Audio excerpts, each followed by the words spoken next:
वालेकुम अस्सलाम। मुर्शीद अहमद बाजूसी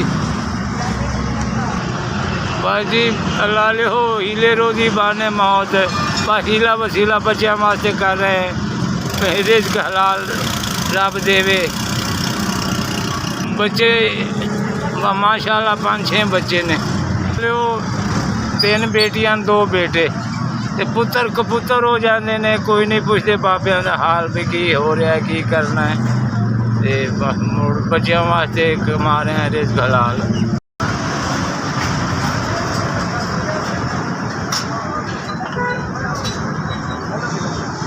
कौन पुछदा इत्थे अल्लाह ही है जड़ा दे के पछो नहीं तांदा गरीब नूं तां बस अल्लाह ही है। अल्लाह तेरे नेक नसीब। बिस्मिल्लाह 1.25 लाख बिस्मिल्लाह खैर होवे तेरे बच्चे नसीब बनाए ते जिंदगियां ते तंदुरुस्तियां देवे ते कोई कमी ना आवे दुख तकलीफ ना आवे मौला।